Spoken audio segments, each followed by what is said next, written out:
Bom dia, pessoal. Bom dia, pessoal que está aqui presencial, companheiras e companheiros. Bom dia, pessoal que está online, companheiras e companheiros. Hoje nós vamos começar a atividade para a gente fazer a discussão da nossa carreira, para a gente entender melhor a nossa carreira. E essa atividade, ela foi proposta porque diante das mobilizações que a gente tem observando no início da greve, durante a greve, a gente tem feito essas atividades, mas ainda há muitas dúvidas, dúvidas básicas, dúvidas mais avançadas.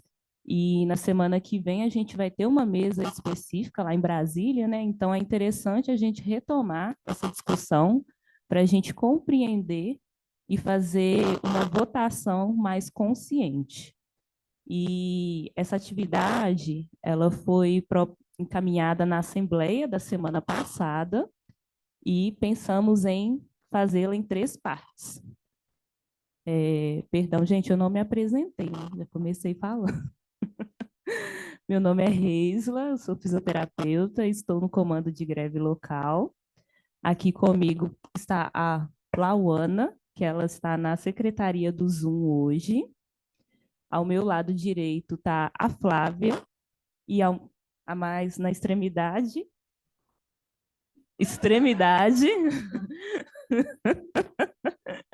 está o nosso companheiro Robson. A dinâmica de hoje, na dinâmica de hoje, a gente vai dar 15 minutos de fala para cada companheiro, a Flávia, e para a companheira Flávia e para o companheiro Robson, nessa primeira parte da atividade. Hoje, a gente vai iniciar conversando um pouquinho sobre os termos básicos. A gente vai entender o que é o STEP, quais são as representações sindicais, os diferentes tipos de mesa de negociação, que são três tipos de mesa. Aí a gente percebe que a nossa base está confusa, o que é tratado em cada mesa. E para a gente entender melhor esses conceitos básicos, para na semana que vem, na segunda-feira à tarde, a gente ir para a segunda etapa, que aí nós vamos discutir na segunda-feira que vem à tarde, fazer um comparativo da proposta do governo e da contraproposta da categoria, visto que a gente vai ter uma reunião lá em Brasília na terça-feira para a gente compreender bem melhor. E a terceira parte, a gente ainda vai definir a data, que vai ser uma mesa específica sobre o RSC, o reconhecimento de saberes e competência. Então, diante disso, a gente vai iniciar hoje. Já a equipe da comunicação vai disponibilizar um link no grupo também, porque a gente está fazendo um formulário para quem não se sentir confortável em explanar suas dúvidas presencialmente ou no chat, para mandar pelo formulário. Algumas pessoas ficam tímidas em se expor. Então, nesse início, cada companheiro aqui na mesa vai falar 15 minutos, depois nós vamos abrir para discussão, anotar as dúvidas. Tudo bem? Vou passar a palavra primeiro para o companheiro Robson.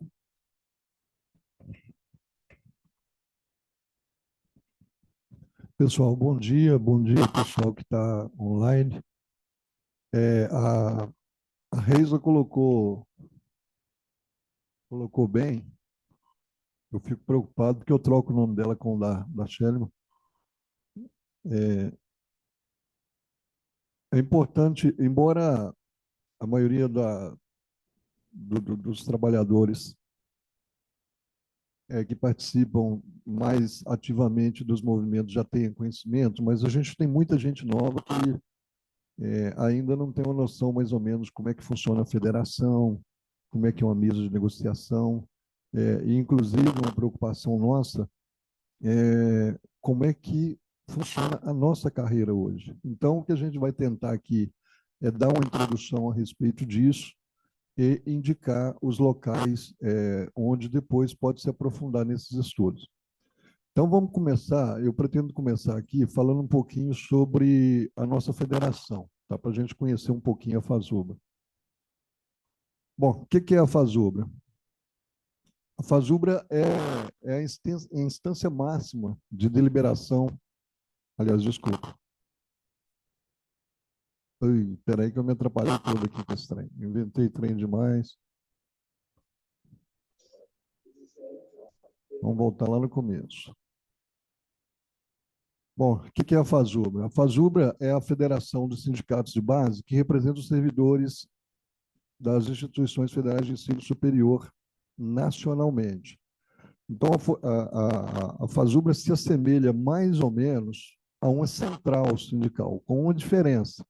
Ela é uma federação, né? E ela congrega os sindicatos que representam um segmento específico, ao contrário das centrais. As centrais agregam todos os sindicatos de trabalhadores.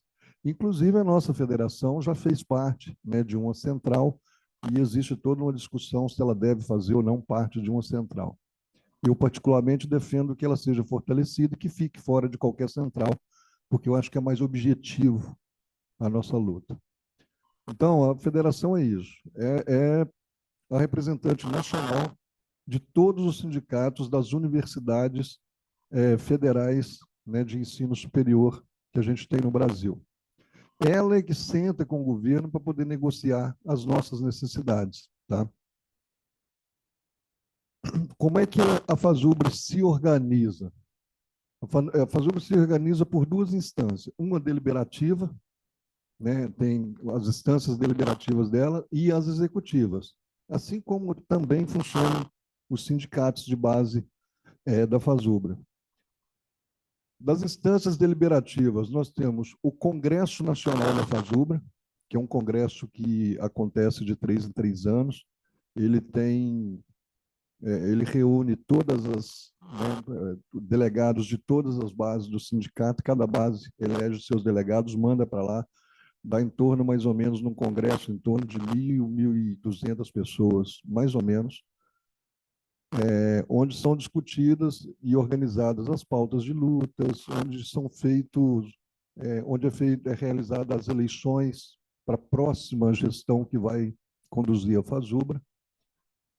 Então, ela é a instância máxima de deliberação da federação. Abaixo dela, nós temos as plenárias, né? Vou falar de um a um aqui para ficar melhor para nós. Abaixo do Congresso, a gente tem a plenária nacional geral, né, que é uma instância de deliberação que ela deve acontecer entre um Congresso e outro. Porque como a conjuntura é muito dinâmica, não dá para você esperar 3 anos para você fazer um plano de lutas, para você discutir questões que são importantes para a categoria. Ela pode tratar qualquer assunto, a plenária nacional geral, com exceção de eleição para a direção que vai conduzir a FASUBRA. A cada 6 meses, a gente realiza uma plenária nacional ou, extraordinariamente, quando necessário. Então, a plenária nacional geral, ela tem o mesmo conceito, o mesmo caráter que tem as nossas assembleias. Nós também temos o Consintet, que é um congresso que acontece, né, periodicamente, e nós temos a nossa assembleia, que é a segunda instância de deliberação. Nós temos uma plenária nacional setorial, que é uma instância de deliberação dos setores representados pela FASUBRA, porém no nível hierárquico abaixo do Congresso Nacional e da Plenária Nacional Geral. Tá? E por que ela é chamada de setorial? Porque a FASUBRA, além de representar os trabalhadores das universidades federais, ela também tem no seu bojo de representação universidades estaduais e instituições municipais. Tá? Então, nós temos, ela tem essas 3 possibilidades. E aí a federal, a estadual e a municipal são tratados como setores de representação da FASUBRA.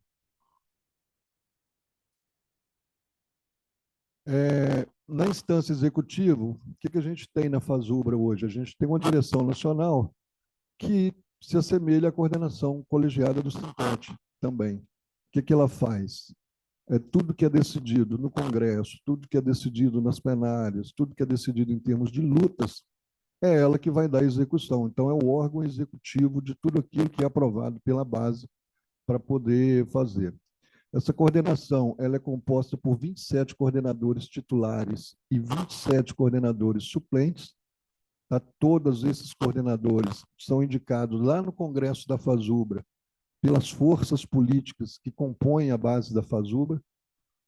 E também, como executiva, tem o Conselho Fiscal, que é o responsável pela fiscalização de tudo que acontece em termos orçamentários, econômicos, dentro da FASUBRA. Ele que faz a fiscalização do que essa direção está fazendo, assim como é feito no Sintete também.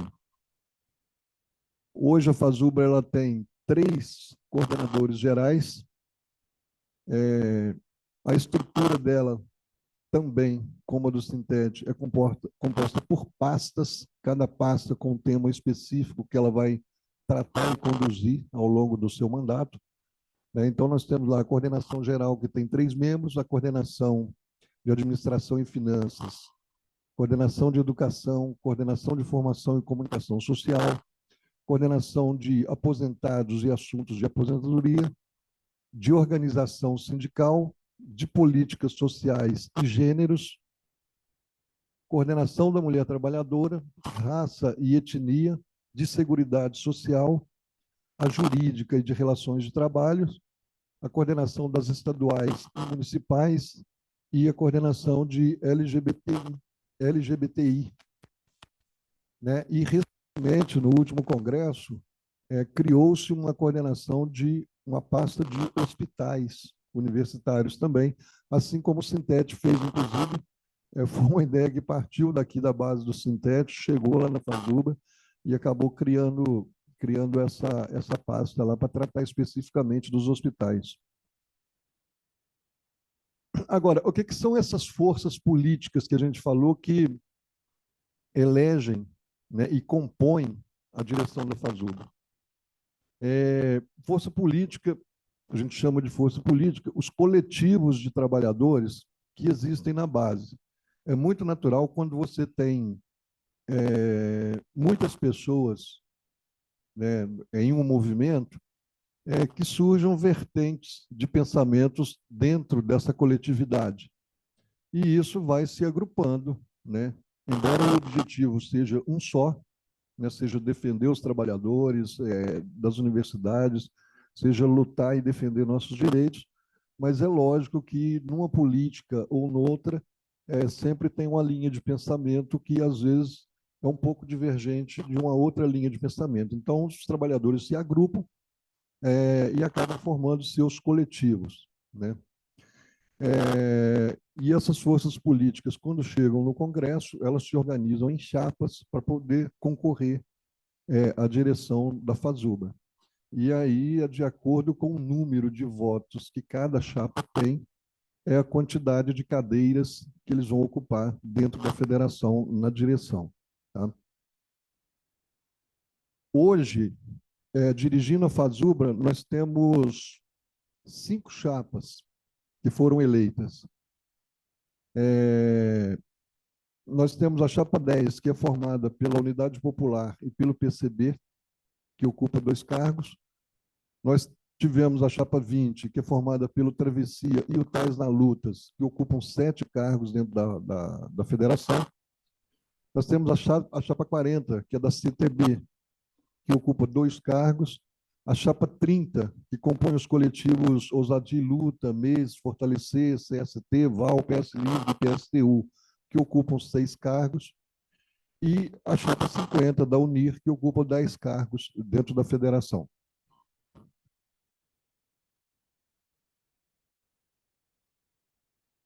Ah, tá. A chapa UNIR compõe. Eu não coloquei o ressignificar aqui, foi uma falha minha. Eu até esqueci do ressignificar. Mas a chapa UNIR, na última eleição, ela ocupa 10 cargos porque ela compôs com ressignificar. O que é essa composição? Quando chega lá no Congresso, esses coletivos eles vão se aglutinando dentro do Congresso para poder organizar essa direção, né? Inclusive para ter a quantidade de votos necessários para poder conseguir ocupar, porque talvez um coletivo sozinho ele pode ficar fora da discussão. E isso, nacionalmente, é muito importante que cada coletivo que existe na base esteja representado dentro da direção da FASUB. Porque é a forma de levar todos os pensamentos lá para dentro. Então, é uma composição de pensamentos. Então, eles se aglutinam, né, em chapas, e aí acontece a votação, cada aglutinação, né, cada chapa daquela é medida a quantidade de votos que tem, e os cargos são distribuídos de acordo com o resultado que eles conseguem nesse congresso.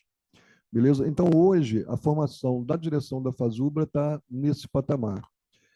Isso significa que tem uma hegemonia dentro da FASUBRA? Necessariamente não. Ela acontece, às vezes, dependendo de um assunto ou de outro.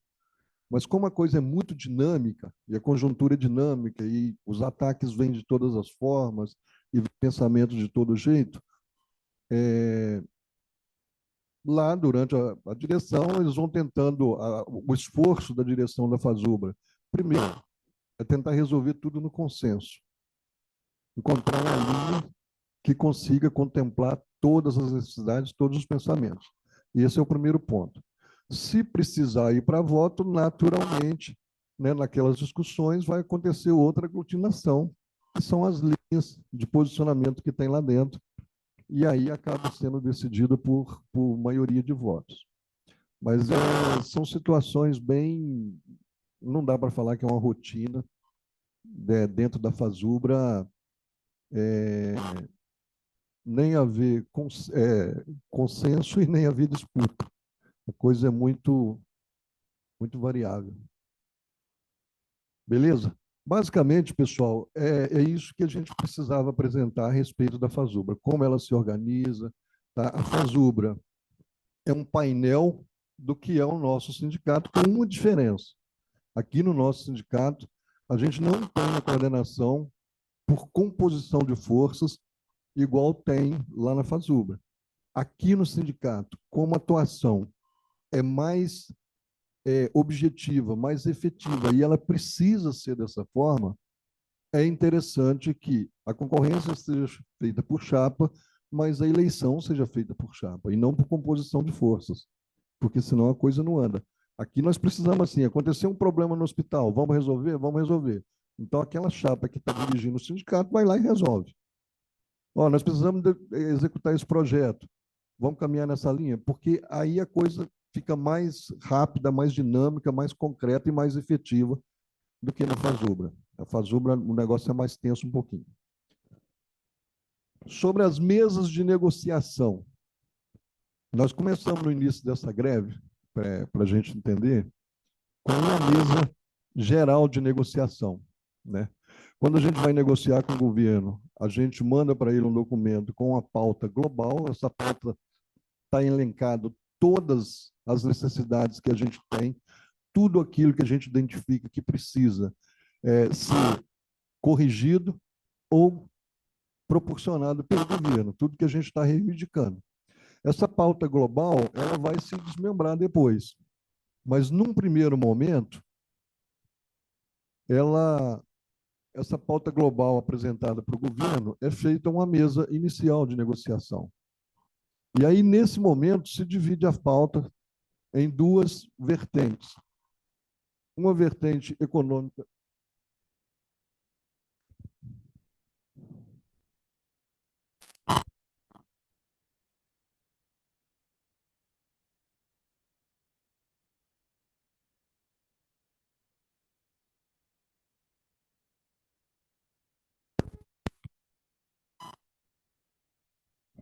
Beleza? Bom, aí essa pauta, nessa primeira mesa de negociação, geralmente ela é separada, né, em duas vertentes. Uma econômica e financeira e a outra não econômica. O que aconteceu esse ano? Nós chegamos na pauta geral, ela foi conduzida pelo FONASEF. O FONASEF é um Fórum Nacional de Servidores Federais, né? O FONASEF, ele agrega a FASUBRA, agrega o SINASEF, ele agrega sindicatos, federações, representações de todo o serviço público federal, do Executivo. Então, o Funasef foi quem startou essa negociação e lá na negociação com o Funasef, o governo falou, vamos separar isso aqui para ficar mais fácil. Nós queremos discutir carreira numa mesa específica e queremos discutir reajuste nessa mesa geral. Foi quando ele apresentou aquela proposta absurda para a gente de 0, 4,5, 4,5, e veio auxílio alimentação, auxílio creche, auxílio saúde, né? Então, essa pauta é separada nessas duas vertentes.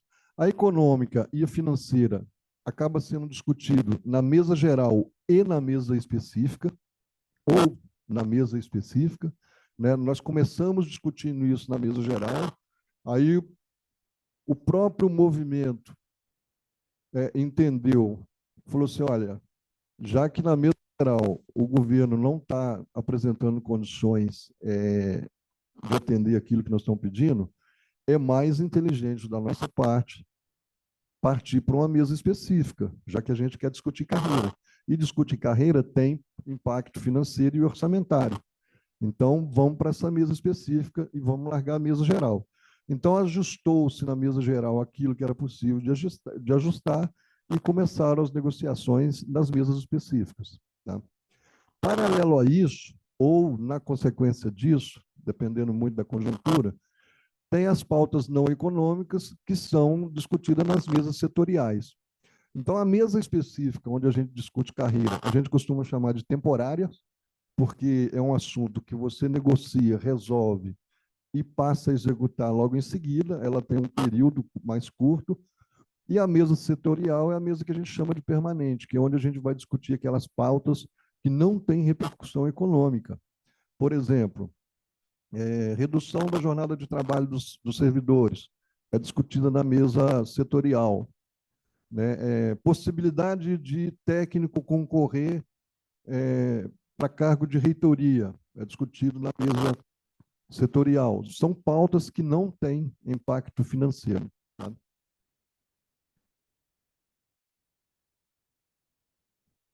Deixa eu só voltar um pouquinho aqui.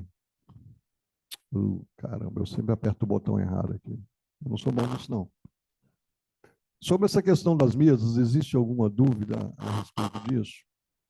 Em que patamar que nós estamos agora? Nós estamos com duas mesas andando. Nós estamos com a mesa específica, que é essa que ele apresentou para nós, essas propostas, e a gente mandou a contraproposta para ele, e agora, ultimamente, ele mandou uma proposta ainda indecente para nós, e aí nós estamos mandando uma proposta que não é a ideal, mas é a que a gente entende que é factível, que ele deve discutir na terça-feira com a gente. Né? Essa proposta, a última proposta, inclusive os impactos dela. Na segunda-feira, o pessoal que está lidando diretamente com isso vai poder falar com mais propriedade qual será o resultado disso, qual pode ser o resultado, né, dessa nova contraproposta nossa, o que está sendo apresentado e qual a expectativa perante o governo. Tá?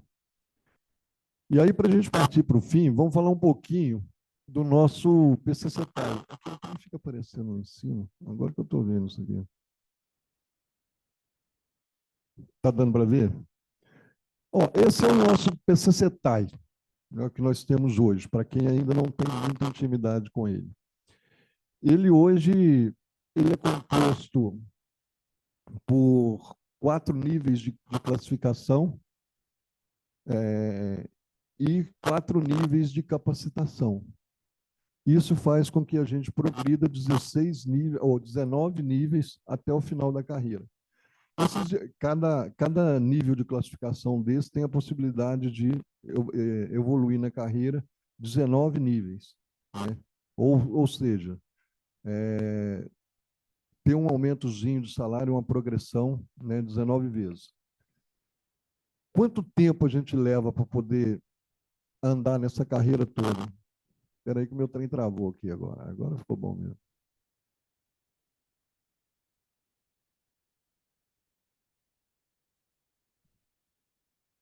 Meu computador travou.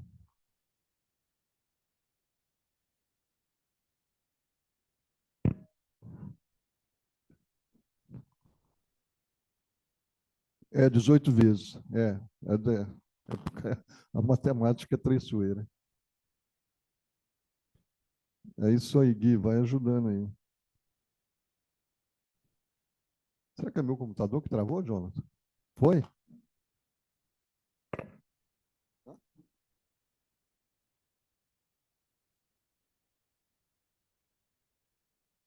Não, não.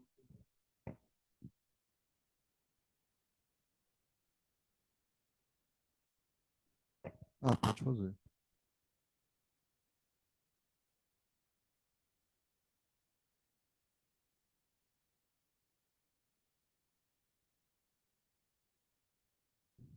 Nada funciona aqui.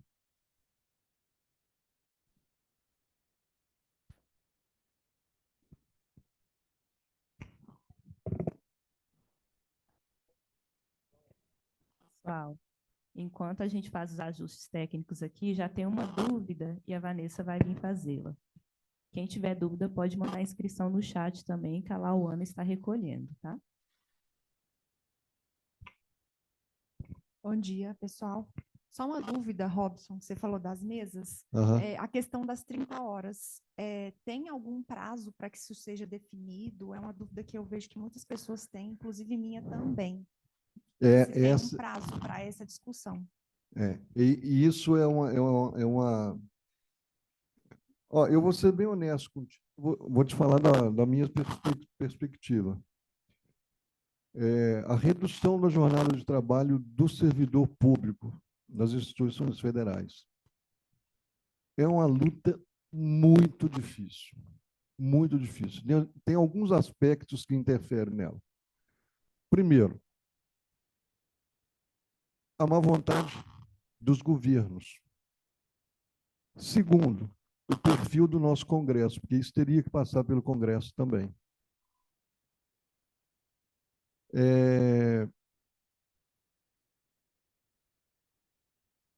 Terceiro, o resultado disso, se não houver concursos logo em seguida disso, as universidades vai ser muito ruim, porque vai ser necessário ampliar a terceirização.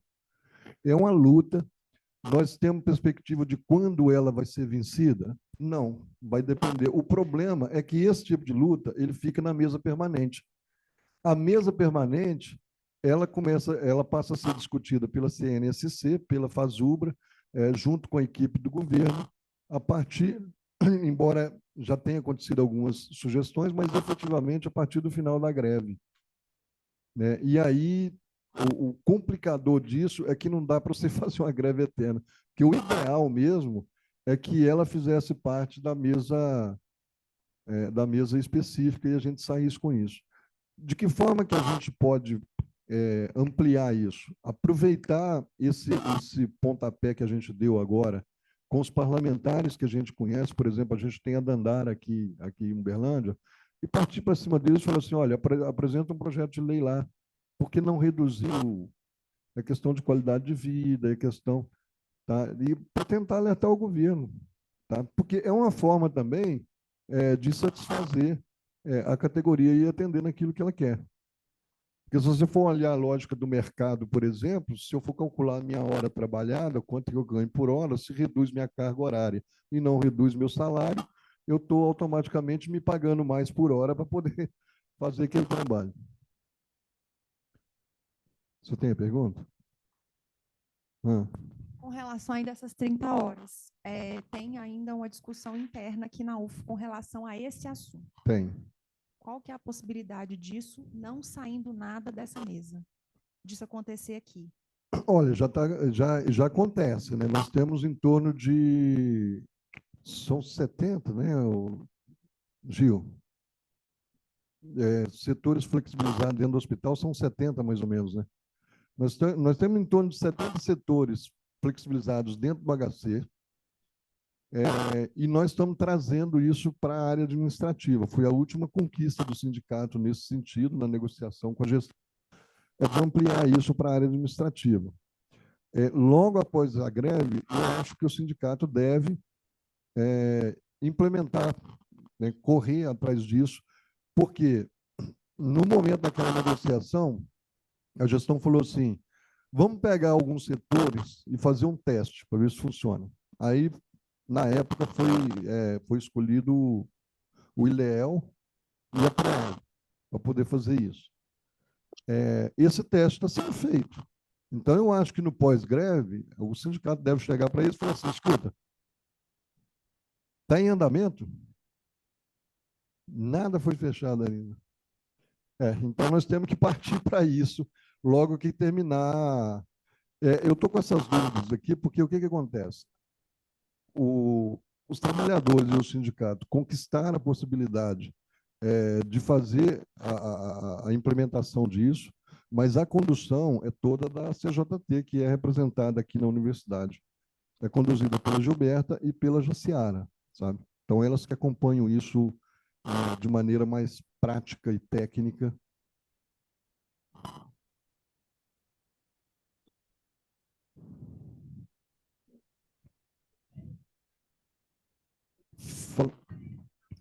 O que a Gilberta está colocando aqui é o seguinte, é muito importante que a gente aproveita a inércia agora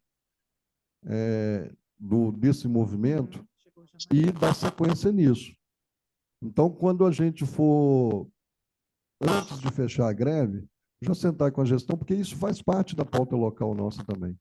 Falar assim, olha, conseguimos arrumar lá em Brasília, agora para a gente encerrar a greve aqui na UFO, vamos arrumar nossa pauta local aqui, entendeu? Não, é utopia.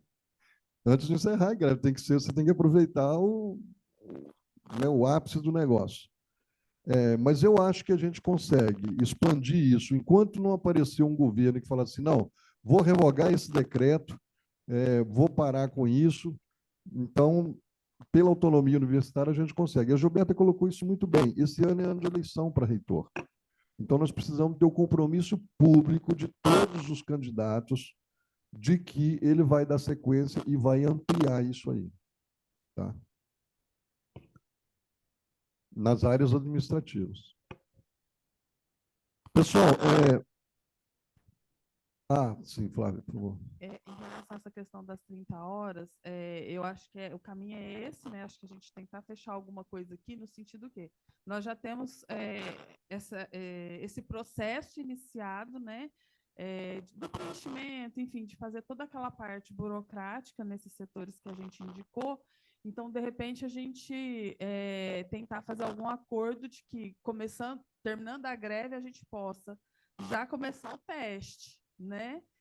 Exatamente, com uma previsão de tempo, porque aí feito esse teste, a gente pode já entender como que a gente vai expandir para os demais setores, né? É verdade. E só para reforçar um pouco isso, só recuperando um pouquinho a memória aqui, o PGD saiu por causa da movimentação de vocês. Entendeu? Então, é muito importante a gente manter essa movimentação. Que essa pressão dos trabalhadores discutindo, falando todo instante, conversando com a chefia, falando com o pró-reitor quando encontra com ele, isso aí dá um gás danado nas decisões desse negócio, sabe? Para as coisas saírem. Bom, pessoal, ainda sobre o PCCETAI, o PCCETAI foi instituído pela Lei 11.091, tá? Em janeiro de 2005. Ele é resultado de um período longo de luta. Antes do PCCETAI, o que existia era o PUCRES, né? Era um plano de cargos e salários, mas não dava para falar que era um plano de carreira, né? Era um tabelão de salário. Então, pelas greves que aconteceram naquela época, conquistou-se e construiu o PCCETAI. O PCCETAI hoje tem 322 cargos, 56, mais ou menos 56 desses 322 são cargos extintos e 37 cargos, mais ou menos, têm a vedação para concurso. Ou seja, tem um decreto, tem uma medida do governo falando, para esse cargo aqui eu não vou fazer mais concurso. São cargos que eles entendem, é um debate muito interessante da gente fazer uma hora sobre terceirização, que cargos que eles falam assim, são cargos que não são atividades fins da universidade, são cargos que, na visão deles, não tem necessidade para a universidade funcionar. Dá uma controvérsia danada isso.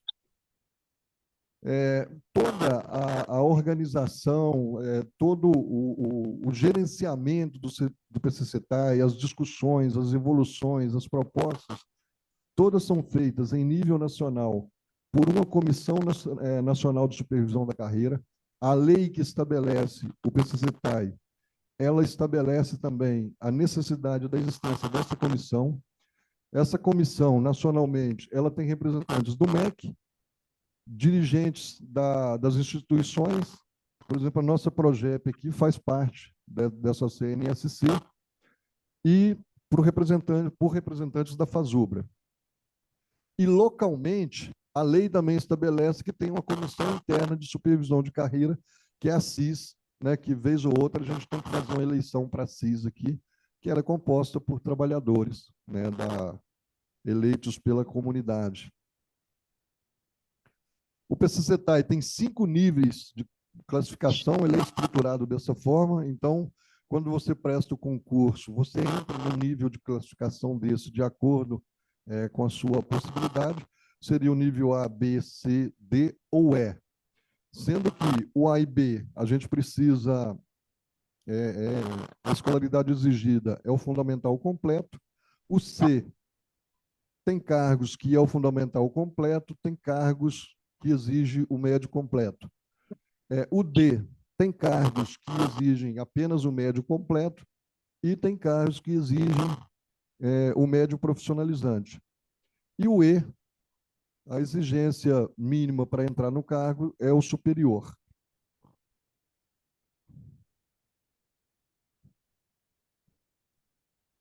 Esses níveis de classificação A, B, C e D, você pode evoluir dentro de cada nível, em 4 níveis de capacitação, ou seja, você já entra ali no nível 1 no início da carreira, e aí, de acordo com o que o tempo vai passando, e isso leva 22 anos e meio, no máximo, hoje, pelo PCCETAI,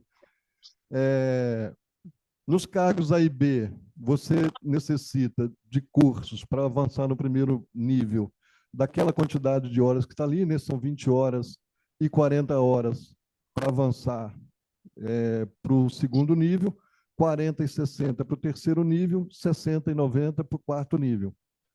O C, a gente precisa de 60, 90 e 120.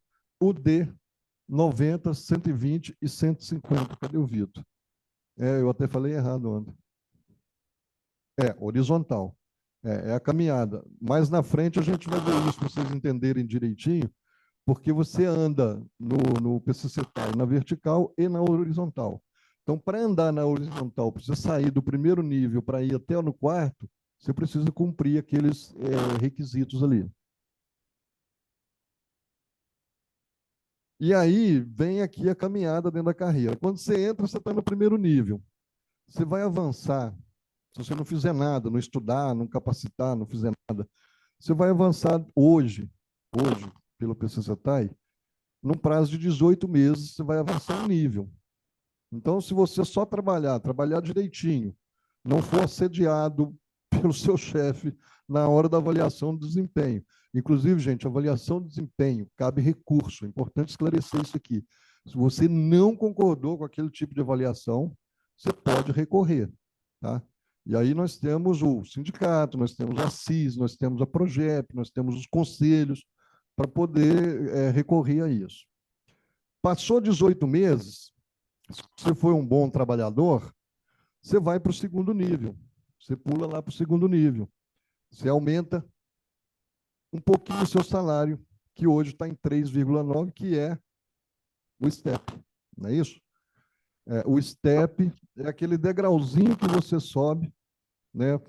E hoje está em 3,9, e a nossa proposta com o governo é que ela chegue a 4,5%, pelo menos, até 2026.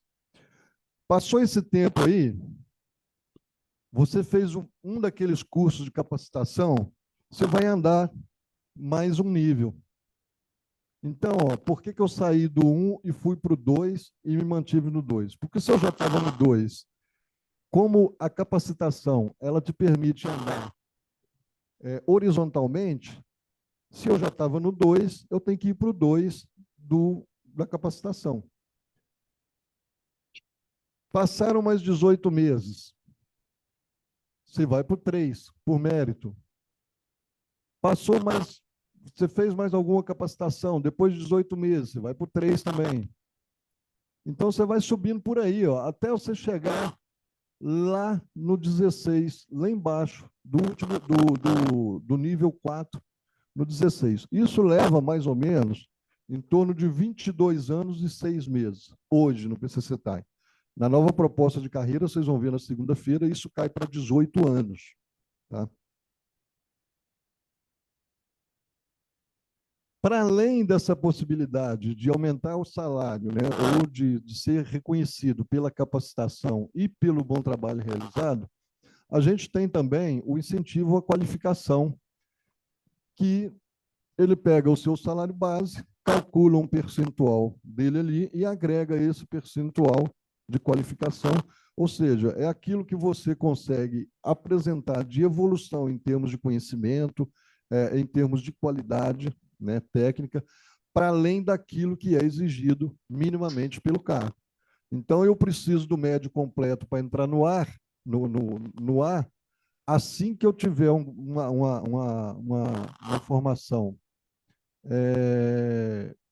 por exemplo, um técnico do ensino médio, ou tiver um ensino médio, eu vou ter 10% de, de qualificação no meu salário, tá? 10% em cima do meu salário base. Então, os percentuais hoje, para cada nível, são 10% para o A, 15% para o B, não é isso?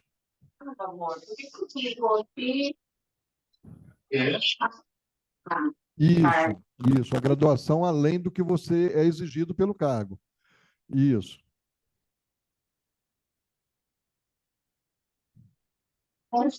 Isso. Ah, uma coisa importante da gente falar, o Guilherme lembrou bem ali. Deixa eu reforçar isso aqui para ficar muito claro isso. Eu entrei no nível D. A minha exigência era médio completo. Aí, mas eu já tinha, naquela época, eu já tinha, não apresentei depois, mas eu já tinha o diploma de graduação. Entrei no nível D, que me exigia o ensino médio. Eu atendi a exigência do cargo. Logo em seguida, eu peguei meu diploma e apresentei para a Progep. Falei assim, olha, eu entrei nesse cargo, mas o meu conhecimento, a minha capacidade, a minha construção pessoal, em termos daquilo que eu posso oferecer para a UFO, é maior do que isso. Eu tenho uma graduação. Então, eu recebi, foi 25%, porque era direto com o cargo. Tá? Eu sou assistente administrativo. Inclusive, essa questão da correlação direta e indireta está na mesa de negociação, ela saiu fora, né?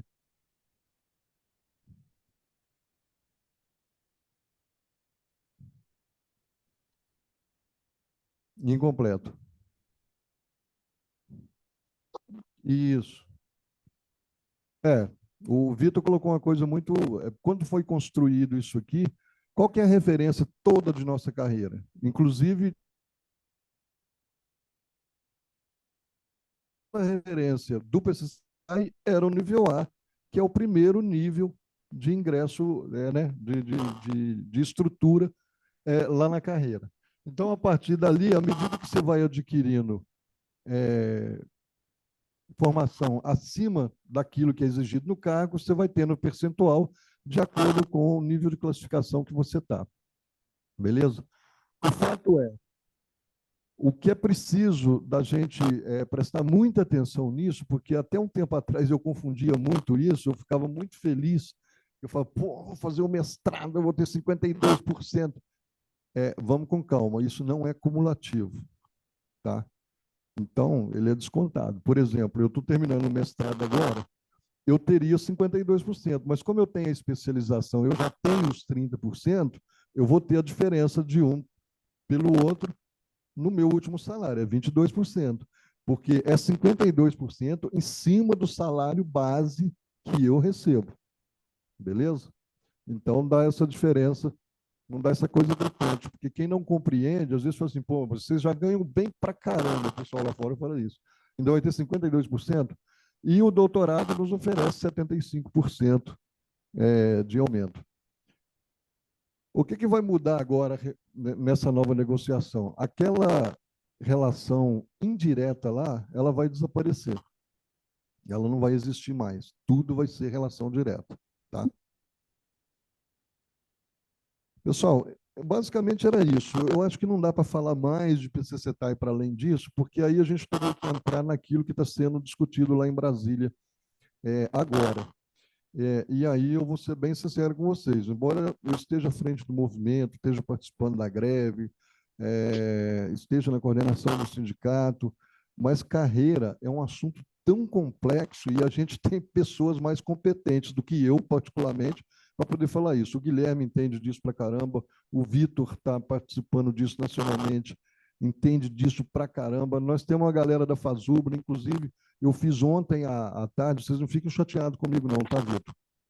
Ontem à noite, eu conversando com a Cláudia, porque ela respondeu uma dúvida que eu tinha, perguntei se ela poderia, na segunda-feira à tarde, talvez dar um suporte, se a gente for fazer esse evento mesmo. Ela falou que está tranquilo. Então, se vocês quiserem organizar para segunda-feira com a presença de alguém da Fazub, é só dar um toque nela. Eu vou passar para a Flávia, porque só eu que falei, a gente tinha combinado que a Flávia vai falar ali também. A Flávia vai falar um pouquinho dos outros termos que a gente usa aqui que são confusos. Pessoal, só antes da fala da Flávia começar a sua fala, já surgiram algumas dúvidas em relação ao que o Robson trouxe para nós. Então, para ficar um pouco mais didático, a gente vai trazer essas dúvidas primeiro, para depois seguir com a explicação da Flávia.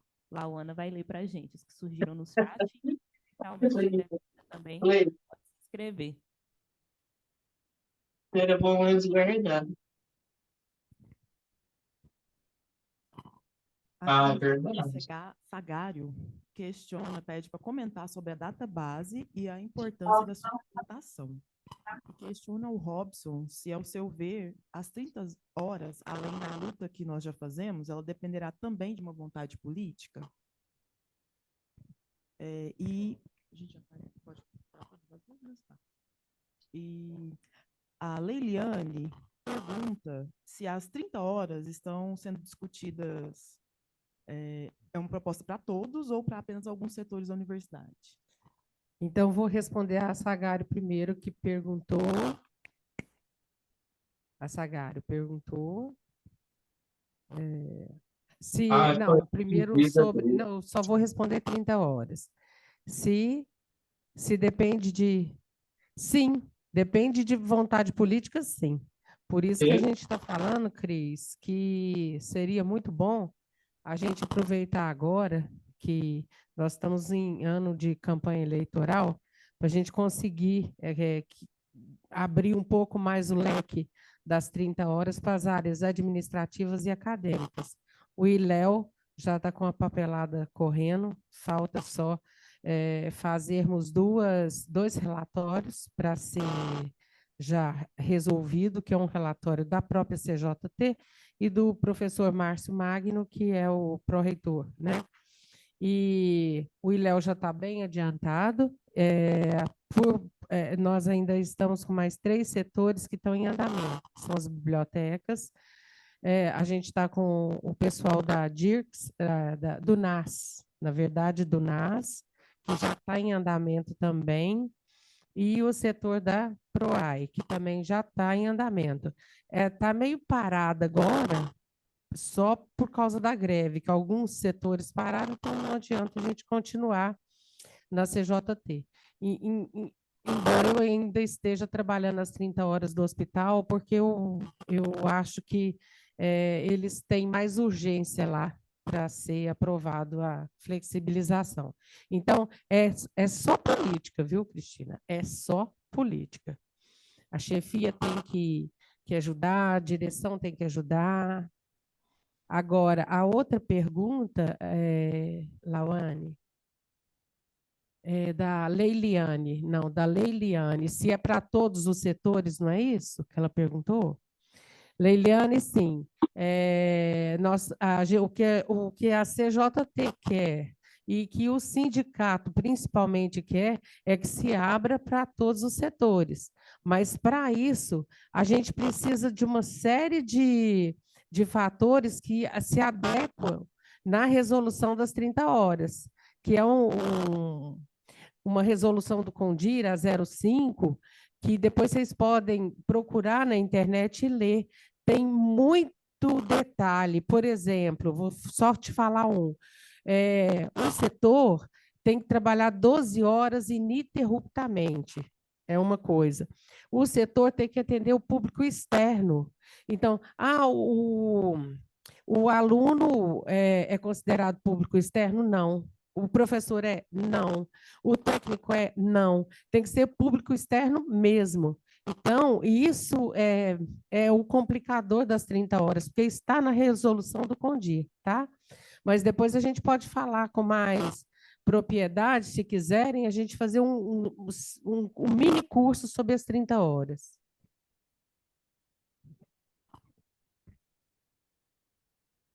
Pessoal, isso é muito importante o que a Gilberta falou aqui, é o seguinte, tudo é vontade política mesmo. 30 horas do seu setor. Existe um decreto, existe uma comissão, que foi uma Certo. conquista nossa aqui dentro, para fazer esse decreto ser implementado aqui.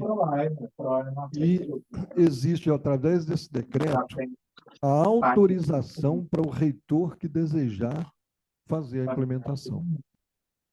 E um grande argumento que eu sempre usei, desde que nós começamos a discutir isso, é que a flexibilização da jornada de trabalho não é um prêmio para o servidor. Ela tem que ser enxergada como uma estratégia de ação da universidade para ampliar a oferta do seu serviço. Porque o setor, pelo decreto, obrigatoriamente, ele tem que sair de 8 para 12 horas. Ligado. Então, se analisar a flexibilização da jornada nessa perspectiva, que é uma perspectiva, inclusive, apregoada pelo capitalismo, pelo mercado, pelo coisa, que é ampliação de serviço, fazer mais com aquilo que já tem. Então, se for analisar por essa perspectiva, ela atende muito mais a necessidade da sociedade, da instituição, em se colocar como um instrumento eficiente para atender a sociedade, do que propriamente um prêmio para o servidor público. Então, a gente precisa mudar essa visão para conseguir mais avanços em cima disso. Você quer falar mais, Gilberto?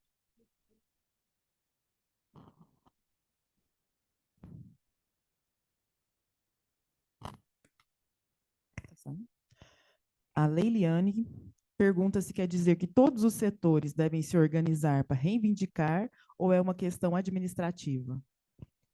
Então, os setores podem sim se movimentarem para poder tentar.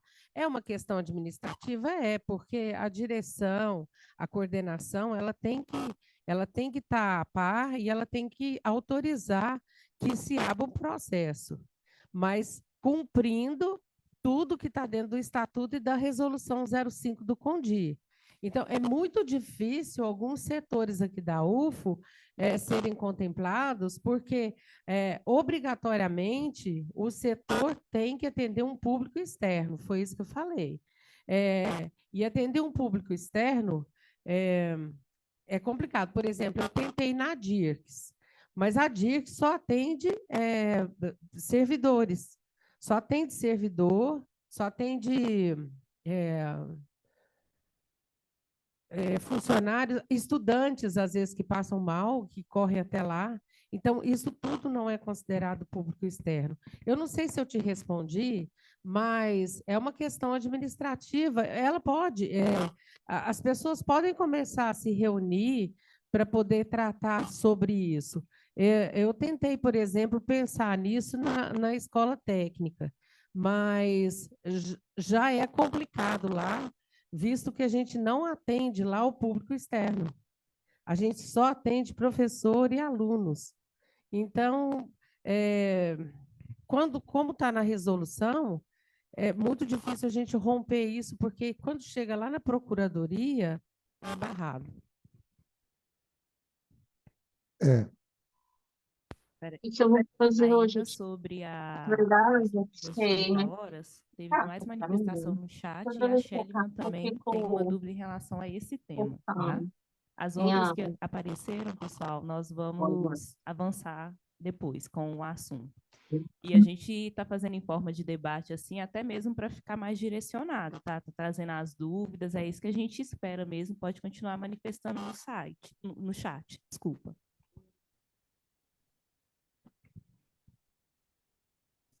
A Leiliane, uma sugestão, né? Inclua na negociação a mudança dessa resolução, porque a IFES que concedeu uma década ao menos. E ela fala que por aí também. Você tem toda a razão, a gente pode tentar mudar alguma coisa na resolução, sim. Podemos, sim. Shellyman.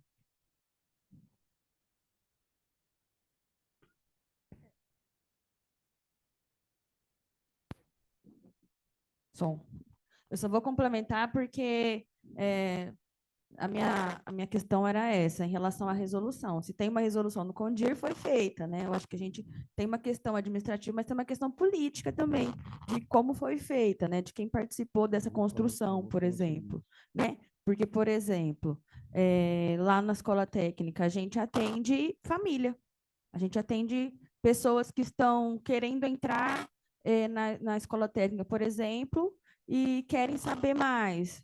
E aí a gente fala o que a gente tem.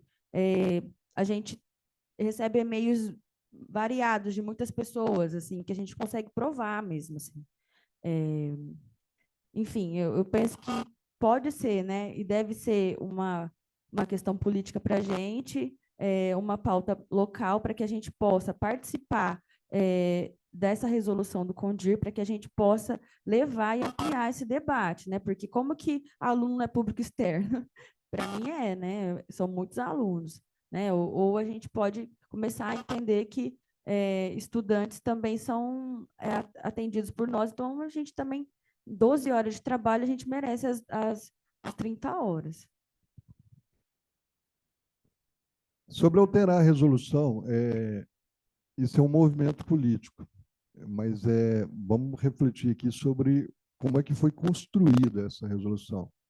Ela foi construída a partir de dois parâmetros. O primeiro foi o decreto, o segundo, um parecer da Procuradoria. Nós temos uma possibilidade agora, nós temos duas possibilidades. A primeira, a procuradora que deu esse parecer e que era teimosa em relação a isso, porque nada me convence que aquilo que eu aprendi na faculdade de administração esteja errado. Eu aprendi lá que, para você analisar público externo, você tem que considerar o sujeito da ação. O que é o sujeito da ação? Vou dar um exemplo aqui. O cara que trabalha no almoxarifado, ele é o sujeito da ação, ele fornece o material. Quem é público externo desse cara? Todos os setores que precisam do serviço do almoxarifado. Isso no conceito da administração. Mas para a procuradora, não. Público externo é quem vem de fora. Aí ninguém estaria contemplado com exceção do hospital. Devagarzinho, a gente está conseguindo mudar esse pensamento da gestão, tanto que abriu-se para o ILEA, abriu para o PROAI, para poder fazer esse piloto aqui na universidade. Porque, senão, ela fica inviável. Né? E a questão do decreto. Tem algumas coisas no decreto que realmente, na estrutura atual que a gente tem, ele pode inviabilizar um setor ou outro. Por exemplo, o decreto exige que você tenha, no mínimo, 3 servidores no setor. 3 servidores no setor. Por quê? Porque a pessoa pode adoecer, a pessoa tem que sair de férias, então você tem que ter uma possibilidade de manter o setor funcionando por 12 horas ininterruptas. Se você tivesse só 2 pessoas, né? Você vai ter esse problema. Como é que nós driblamos isso? Driblamos não, sugerimos que se resolva essa questão nessa conjuntura atual?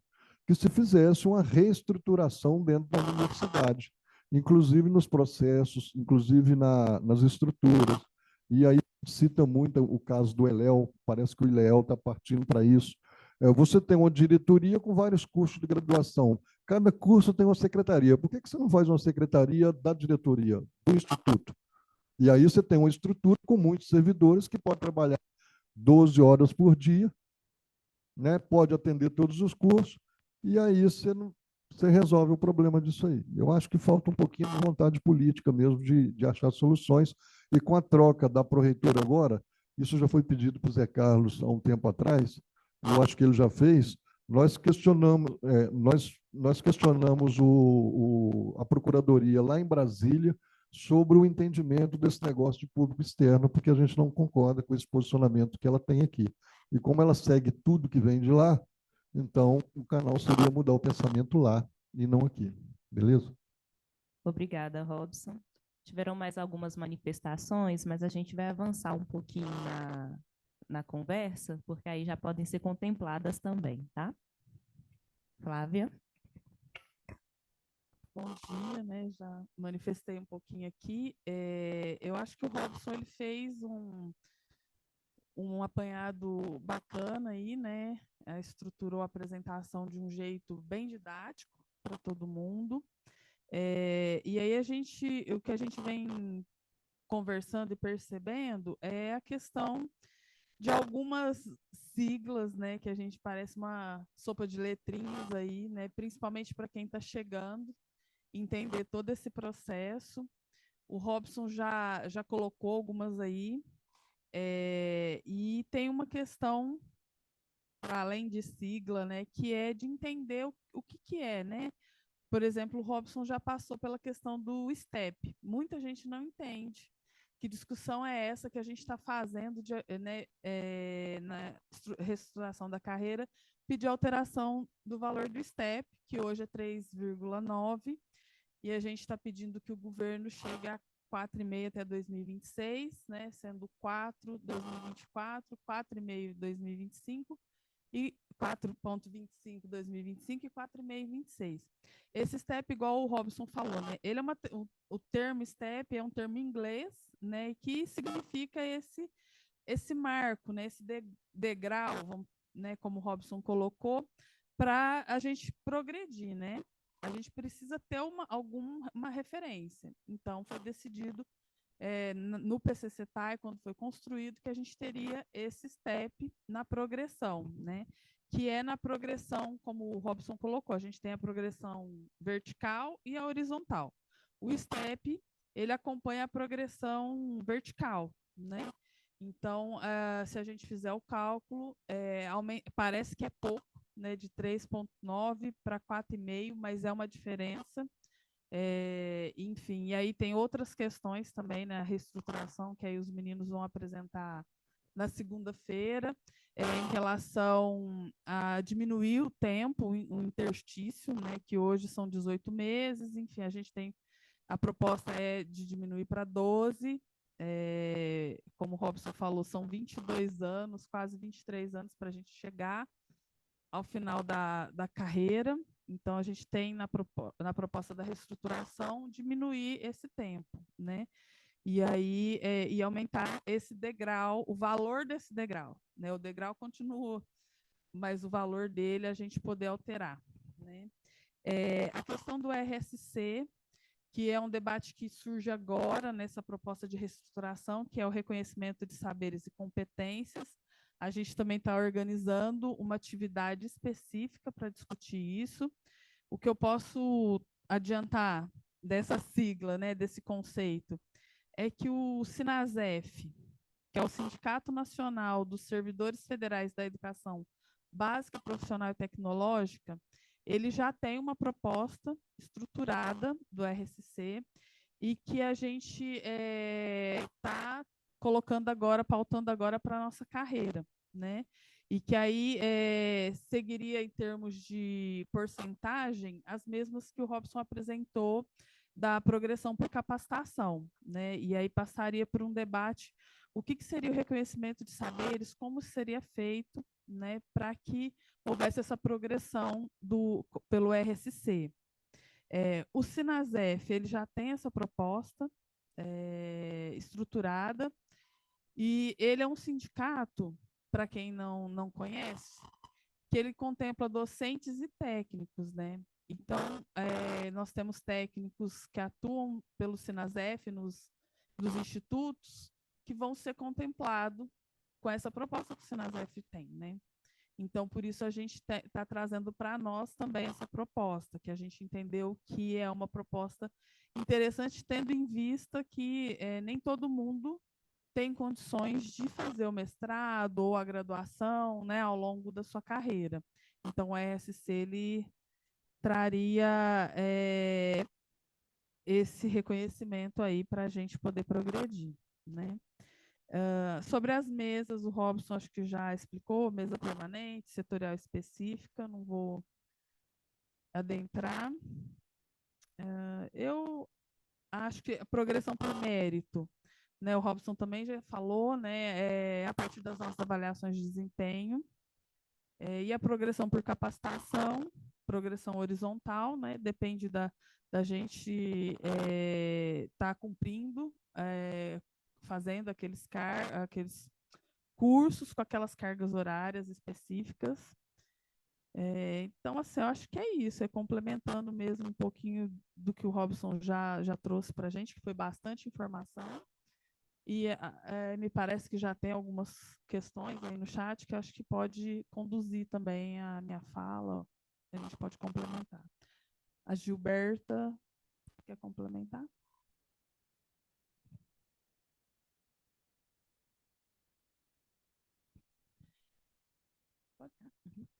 Sobre o RSC, vai ser a nossa terceira etapa.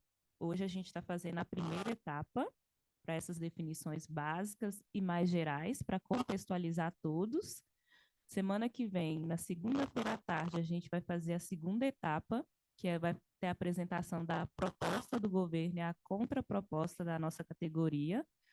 Confirmado para tratar desse assunto já tem o nosso companheiro Vitor, que na última assembleia o pessoal queria que ele falasse mais e mais e mais e mais e mais, então por isso que saiu também.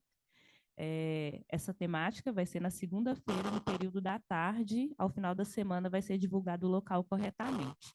E a terceira etapa, que vai ser discutida uma mesa aqui, que a gente fez, um debate específico sobre RSC, que também, como é uma coisa mais nova, vai precisar de mais tempo para a gente discutir sobre isso. Tranquilo? Agora, a Lauana vai fazer a leitura de mais manifestações no chat. Quem quiser inscrever aqui presencial também, só levantar a mão, por favor.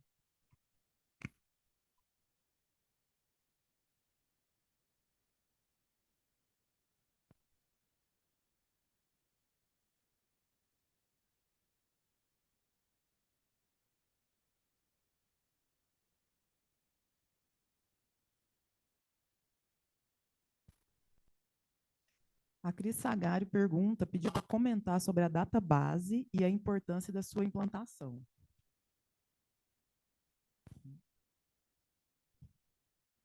Pode responder? Sim.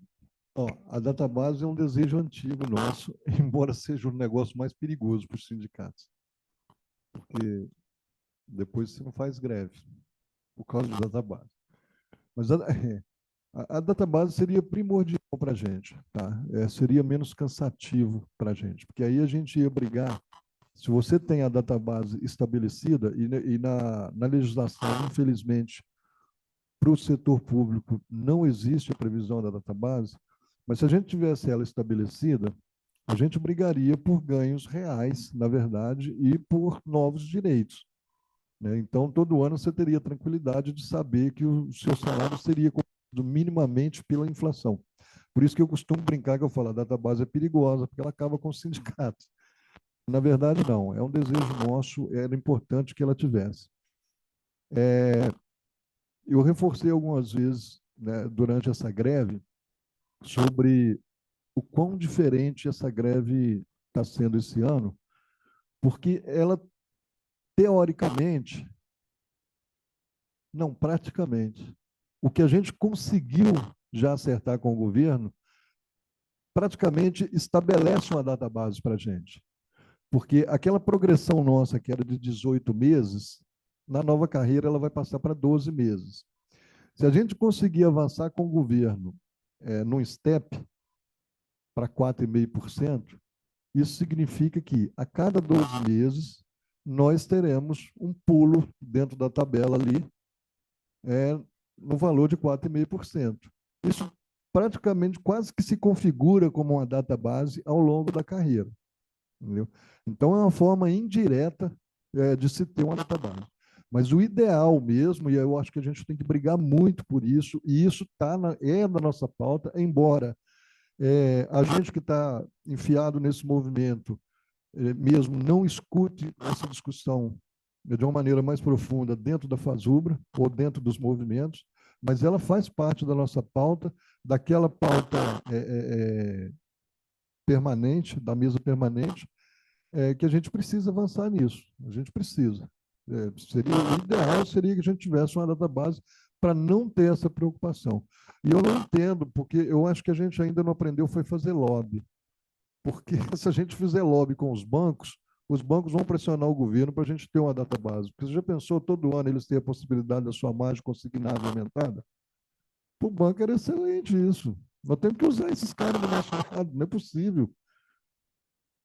É um absurdo, mas você tem que lançar mão desses artifícios aí para convencer o governo, porque parece que só a gente sozinho não consegue fazer pressão no governo, né? É uma coisa estranha.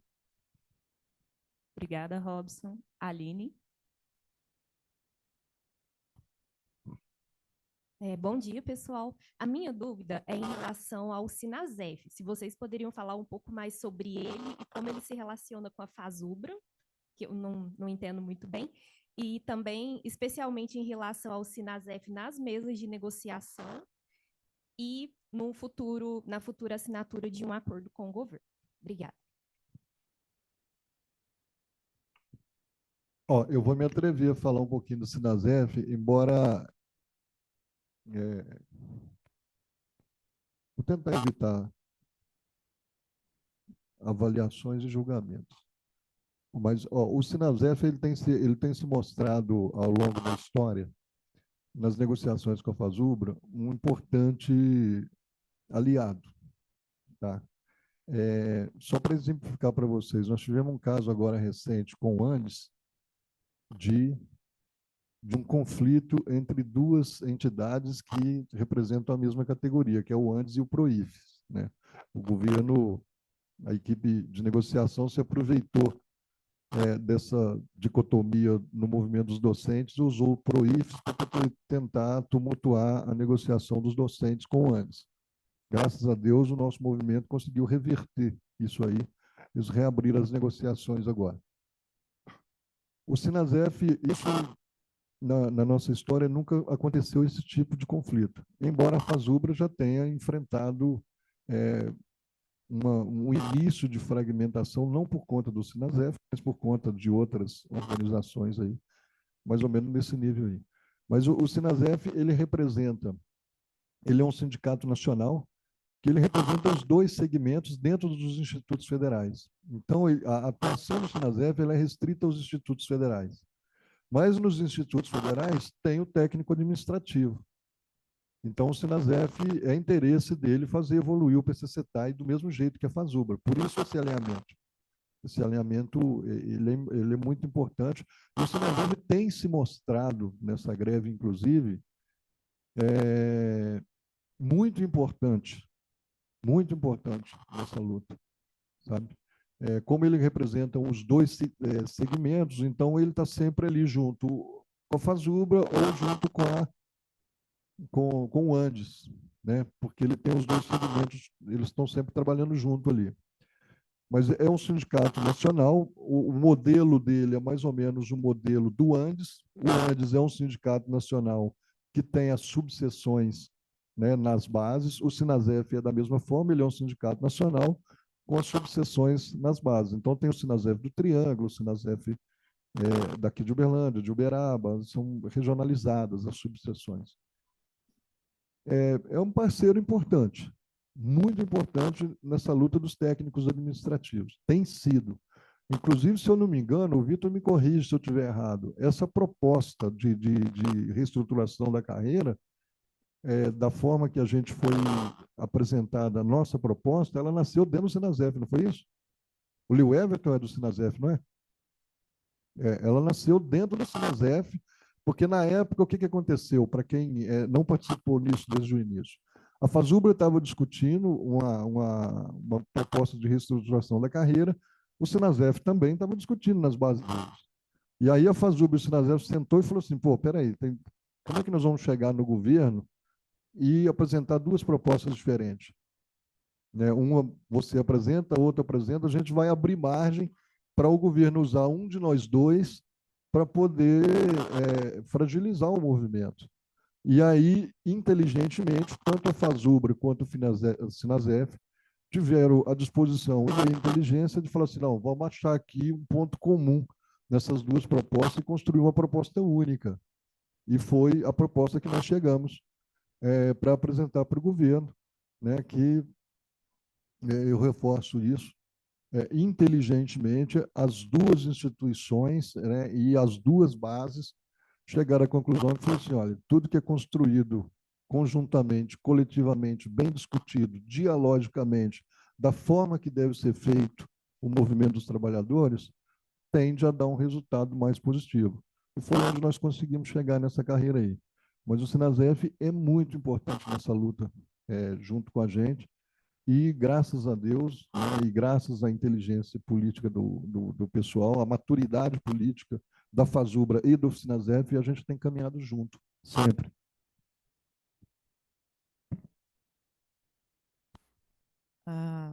Tem uma dúvida aqui no chat, que é a Janaína questiona se a data base seria um reajuste anual segundo a inflação. O conceito de data base é esse. Aliás, data base é uma data específica que o governo tem que fazer uma recomposição salarial com base na inflação do último período. Tá?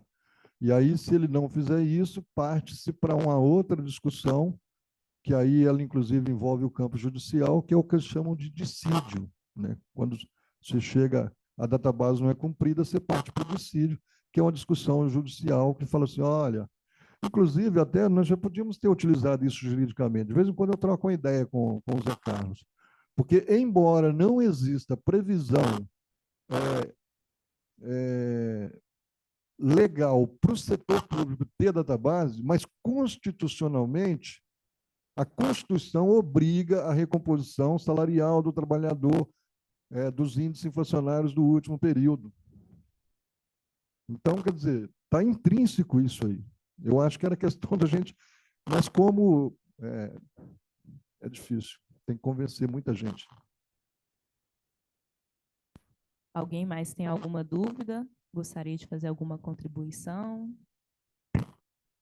Algum esclarecimento? Tem uma dúvida no chat. Lauana vai fazer a leitura. João Lucas de Paula, ele questiona se ainda sobre as 30 horas e a pedido de um técnico colega do Instituto, não seria o momento da gente bater na tecla de 30 horas como um prêmio de consolação?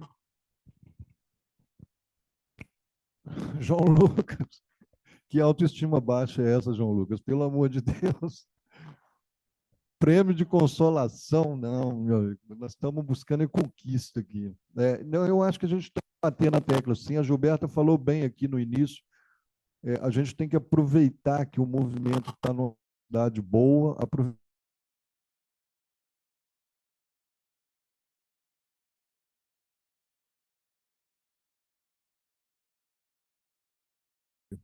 antes de finalizar a greve, nós precisamos sentar com a reitoria na hora que for discutir a questão das horas de greve, de como que a gente vai fazer isso e tal. Um dos pontos de pauta tem que ser, olha, e a nossa pauta local? Vamos avançar nesse negócio? Vamos assumir um compromisso aqui? E está vindo, pelo que eu já percebi aí, parece que temos 4 cavaleiros do Apocalipse aí se pré-candidatando a reitores. Então está vindo uma oportunidade excelente de colocar publicamente para esses senhores E aí, vamos colocar isso de fato aqui dentro da universidade ou vamos ter que começar tudo de novo? Entendeu? Nós temos que ter esse compromisso público.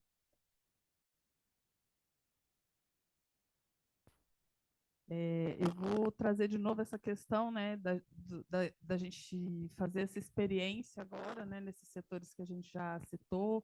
A Gilberta falou da biblioteca, do NAS, né? Nós lá na PROE estamos começando a organizar. No sentido de gestão, a gente pensar assim, porque, né, acho que pode, não apareceu a dúvida, mas a gente pensa, por que esses setores? Por que só? Não pode todo mundo? Vamos, né, ampliar de uma vez? Meu entendimento, eu acho que, e o que a gente vem conversando, é que se de repente a gente tiver algum problema, né, e não der certo, se a gente fizer para um todo e isso não funcionar, aí é um tiro no pé, né? A gente não consegue. Depois, para reverter, é mais difícil.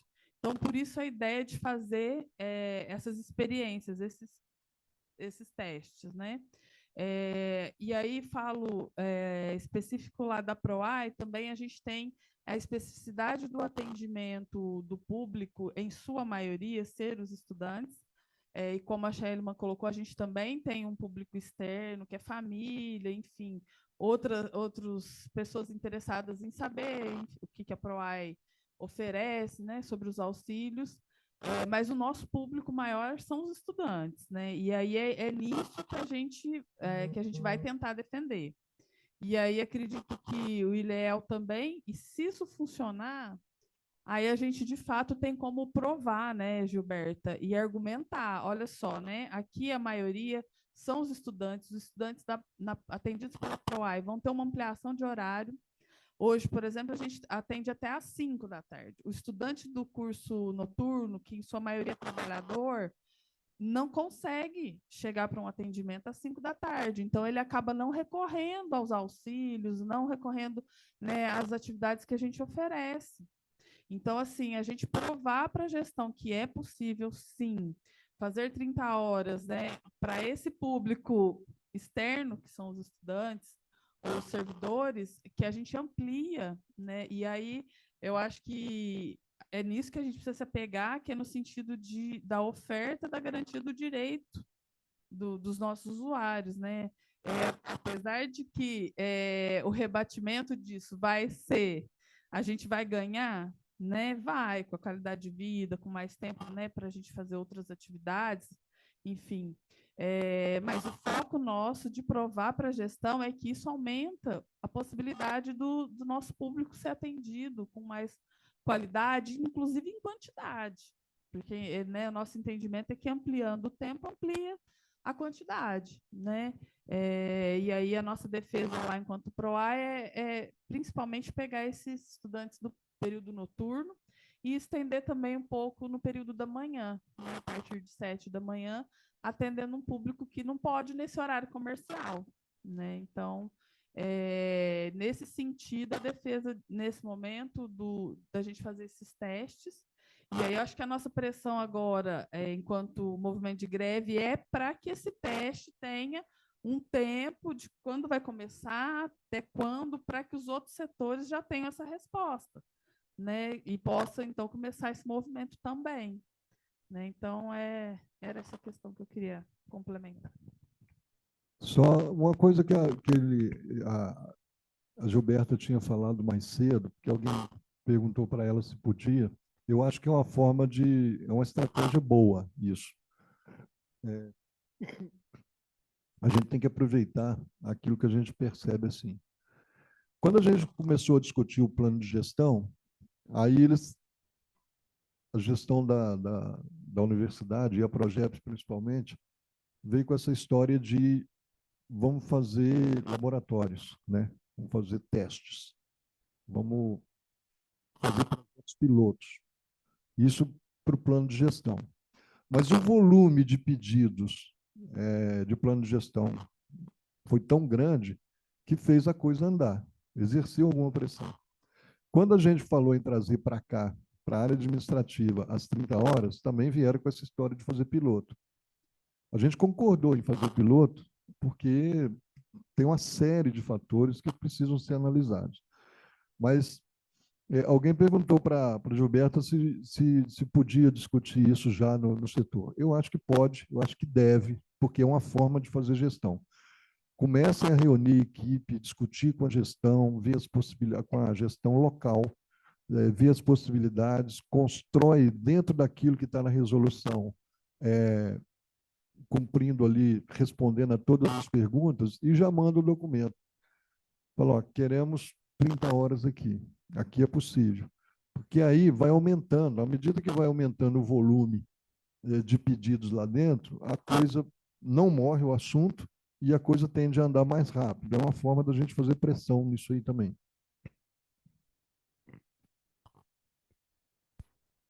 Temos duas intervenções aqui no chat. Henrique Gonçalves. Bom dia, tenho 18 anos de UFO. Nessa nova reestruturação da carreira, com 18 anos, eu iria para o teto da carreira? E a Leiliane, ela diz, eu acho que o argumento deve se basear nos estudos de caso de outras IFES. Não concordo com os testes. A hora de negociar é agora.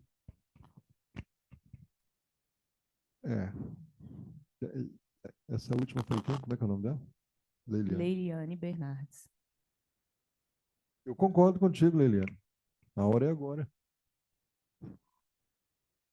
Sobre a dúvida do Henrique, em relação à reestruturação da carreira, sobre o teto, acredito que a próxima mesa, a de segunda-feira que vem, no período da tarde, as pessoas que estarão aqui estarão com maior propriedade para explicar, discutir sobre esse assunto específico, porque aí podem surgir várias outras demandas, que aí justamente é o objetivo da próxima mesa. Alguém mais gostaria de se inscrever? Enquanto a Tininha bem, pode falar. Eu só vou complementar aqui com a questão que a Leiliane trouxe, essa questão da gente buscar outras experiências. Eu acho que a gente tem feito isso desde o momento que a gente foi discutindo com o DIR, a resolução, a proposta de resolução, acho que 2016, né? A gente já buscou, já trouxe essas referências, né? Agora, surgiu essa questão, igual o Robson falou, né? É um modelo que a atual gestão tem feito em várias coisas, que é os pilotos, né? Eu também não gosto muito disso, nem um pouco, mas é a brecha que a gente encontrou no funcionamento dessa gestão. Né? A gente já teve em outras campanhas eleitorais aqui para reitor, todos os candidatos se colocarem a favor de implantar, e nós vamos, nossa, né? E, enfim, depois não acontece. Eu acho que é importante, sim, a gente registrar e fazer constar na carta-programa. A gente tem que ter, porque aí é um instrumento de cobrança posterior. Mas aí aproveitar essas brechas. Se essa gestão se propõe a fazer pilotos, vamos fazer piloto. Né? E é uma gestão que está aí há 8 anos, já para o final, e surgiu agora, mesmo a gente já trazendo em vários momentos as experiências de outras instituições, né? De outras IFES, de outros institutos, só para colaborar nesse sentido. Eu queria fazer uma pergunta, assim, porque já me perguntaram, eu não soube responder também. Em relação às negociações da greve, né? A gente viu que o pessoal do EBSER teve a intervenção de um juiz do TST. Por que que a nossa não tem? Qual que é a vantagem? Qual seria a desvantagem disso, né?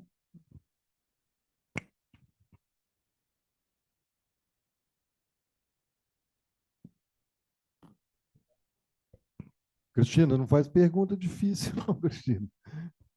Mas eu acho que isso está mais baseado, porque como a EBSER é seletista, então ela sofre de uma maneira mais...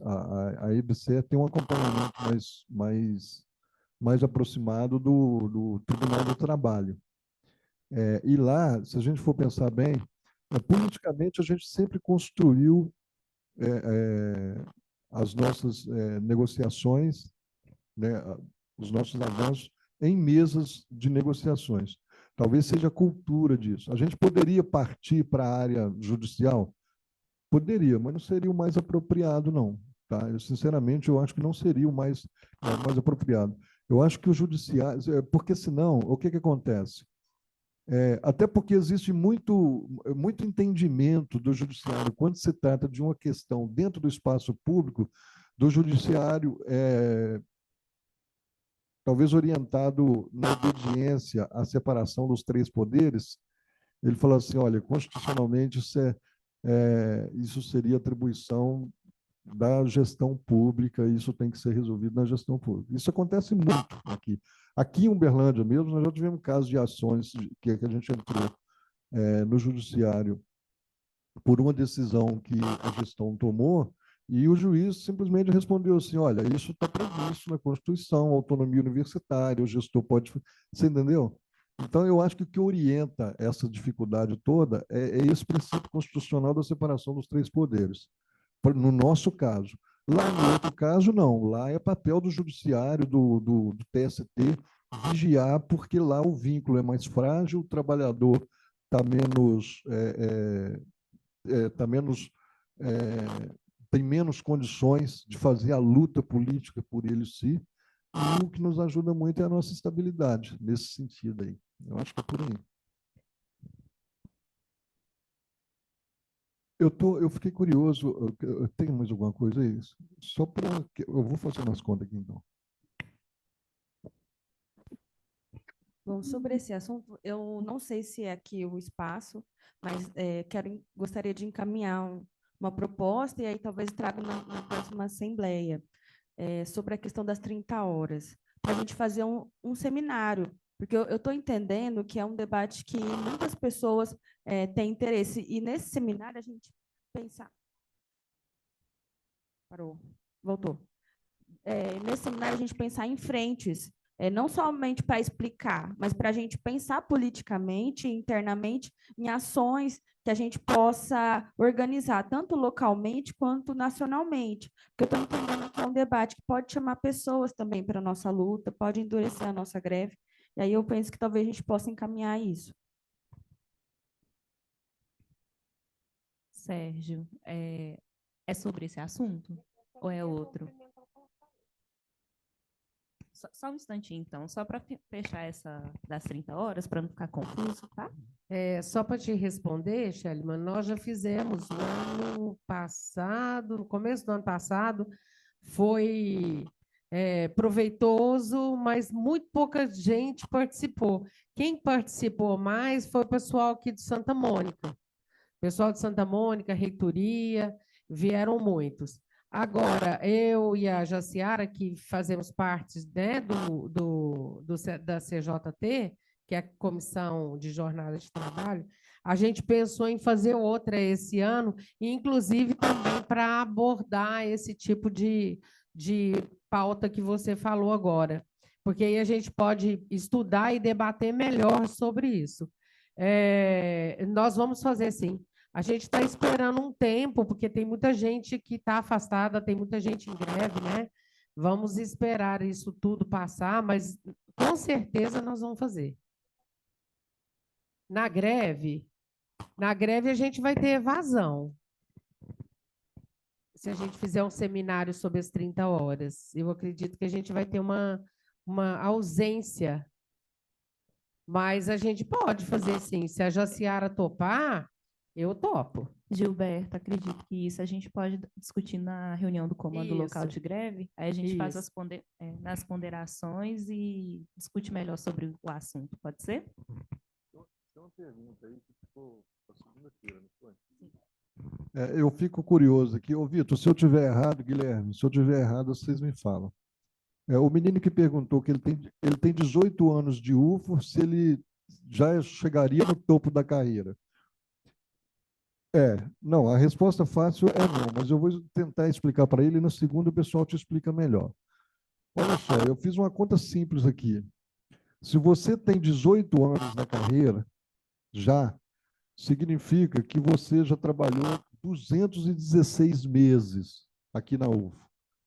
Dividido por 18 meses cada progressão, então eu imagino que você deve estar no nível 4, 12. Se você fez todas as capacitações. Se você está no nível 4, 12, e a nova proposta, ela prevê 19 itens, 19 níveis, Quer dizer que faltam 7 para você chegar no topo da carreira. Qual que é a diferença disso aí? Se você pegar 7 vezes 18, você levaria mais 10 anos para chegar no topo da carreira. Com essa nova carreira aí, daqui a 7 anos, você...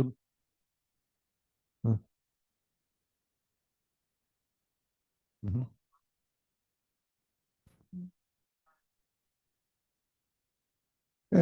Daqui a 3 anos você está no topo da carreira, então. Seria mais ou menos isso. Beleza, muito bom, Guilherme. Eu fiz uma manobra aqui do caramba, mas é isso mesmo. Sérgio tem um repasse.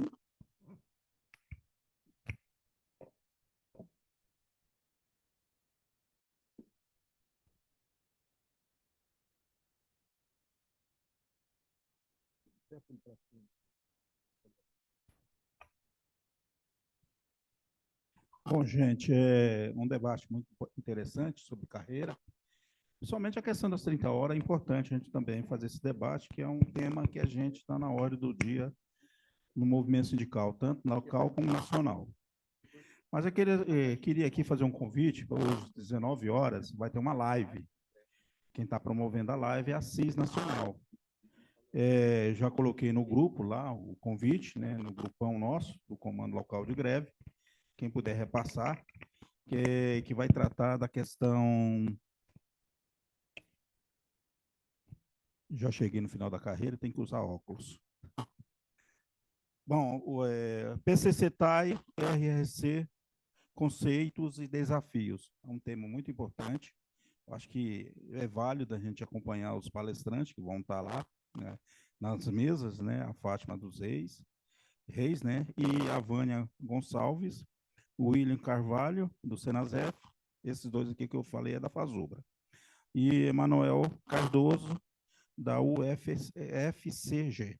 Então, esses companheiros vão estar na live. É importante a gente estar aprendendo aqui e também no conceito nacional também, os demais companheiros dos técnicos administrativos, tanto do Senasef quanto nós da Fazubra. Mas é isso. Não vou falar nada de 30 horas, que essa briga vai ser... A gente vai ter que fazer uma greve ainda só para isso. Obrigada, Sérgio.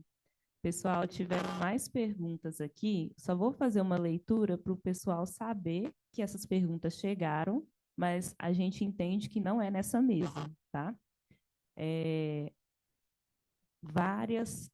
Através do formulário que essas perguntas vieram. Novamente, quem puder acessar depois pode mandar mais perguntas lá, que a gente vai direcionando para as mesas que a gente organizou aqui para debater.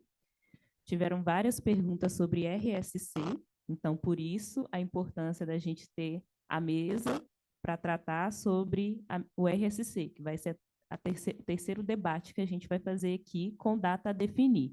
Fica atento às redes sociais, os canais de comunicação do Sintete, para ver quando será.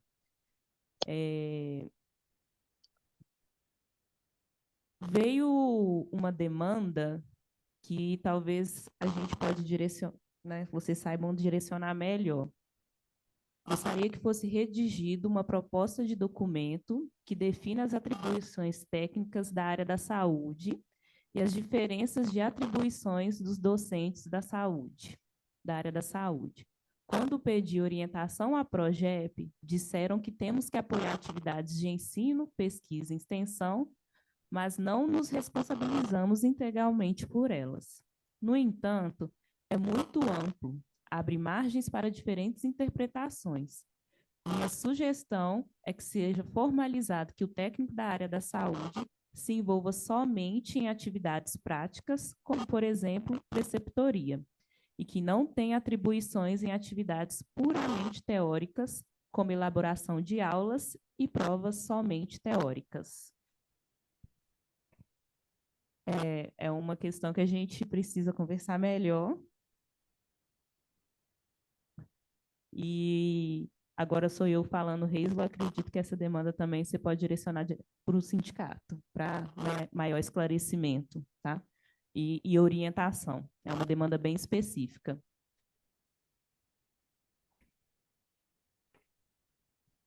Então, pessoal, agora finalizamos. Não temos mais ninguém inscrito, não temos nenhuma dúvida. E gostaria de reforçar as próximas atividades que a gente programou. Nós vamos, hoje à tarde, vai ter, só um instante,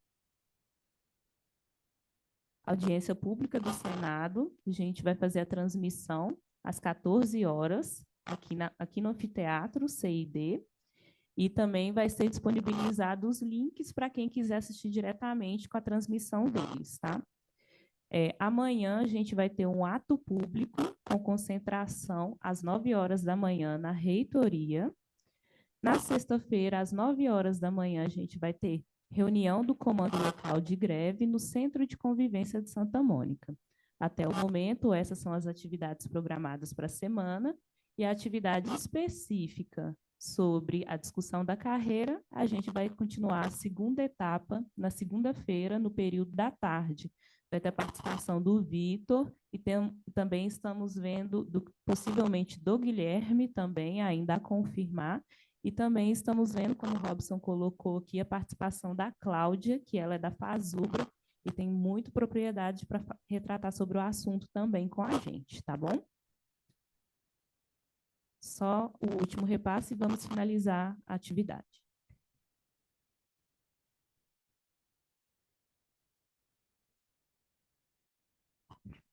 Beleza.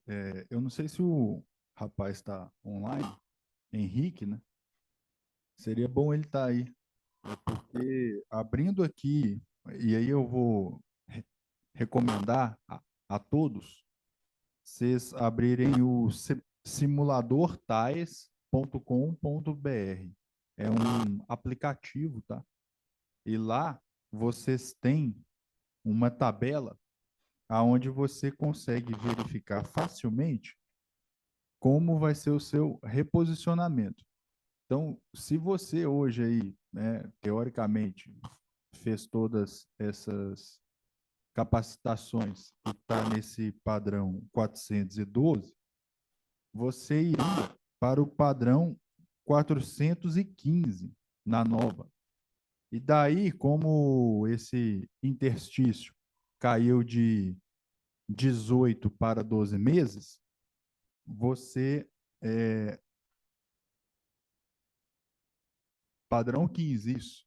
Para o padrão 15, você ia, então, aguardar aí mais 4 anos, já que foi para 12 meses, para você chegar ao topo.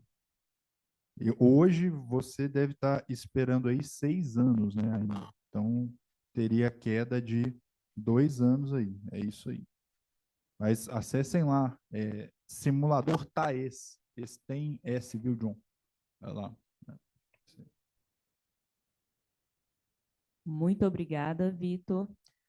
Na lista de transmissão também a gente vai colocar esse link certinho para todos terem acesso para ir acompanhando. Pessoal, quem tiver dúvida sobre a reestruturação da proposta, já deixa bem elaboradinho para trazer esse debate na segunda-feira à tarde, tá bom? Agradecemos a todos a presença, a participação presencial e no online também, e finalizamos a atividade de agora pela manhã. Até mais tarde.